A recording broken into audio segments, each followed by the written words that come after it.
Hello મિત્રો, કેમ છો? ખાસ મારે એટીએમ મશીન માટે જાણવાનું, તમે વિડ્રો કરતા હોય તો પહેલું ખાસ યાદ રાખો કે શક્ય હોય તો એટીએમ મશીન તમે બેંકની અંદર જઈને યુઝ કરો. ત્યારબાદ તમે જો બેંક બંધ થઈ ગઈ હોય બ્રાન્ચ કે, તો તમે બહારથી વિડ્રો કરો ત્યારે ખાસ યાદ રાખવાનું કે તમે તમારી 4 ડિજિટ નંબર રાખો ત્યારે હાથથી કવર કરી રાખજો, એટલે બીજા કોઈ જોઈ ન શકે. ત્યારબાદ જે પૈસા નીકળે એ તરત જ ખીચામાં રાખી દેજો.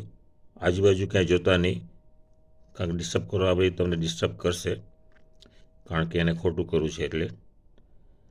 ત્યારબાદ જો તમારું કાર્ડ કોઈ કારણસર બહાર ન આવે, કારણ કે ફ્રોસ્ટર છે એ લોકો ખોટું કામ કરતા હોય છે, એમાં એક જાતનું મેગ્નેટ રાખી દે છે, એ કેમેરા જેવું રાખી દે છે, એટલે તમે ઇવન એ કોશિશ કરશો બહાર નહીં નીકળે, તો તમે ત્યાંથી મૂવ થતા જ નહીં કોઈ પણ કારણસર.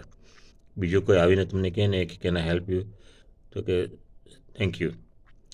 ત્યારબાદ જો તમને ન ફાવતું હોય 159 કરવાનો નંબર, 159 કરશો ને તમે 159, એ તમને પછી પૂછશે કે તમારી કઈ બેંક છે એનું કાર્ડ, તો તમને એ બેંકનું નામ લેવાનું, એ તમને એ લોકો ફોરવર્ડ કરી દેશે ટેલિફોન તમારો.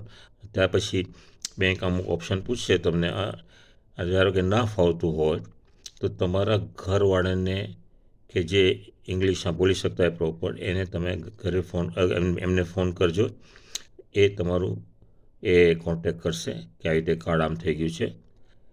તો ખાસ યાદ રાખજો કે જગ્યા પરથી ત્યાં મૂવ થતા જ નહીં, આ ખાસ યાદ રાખવાનું છે.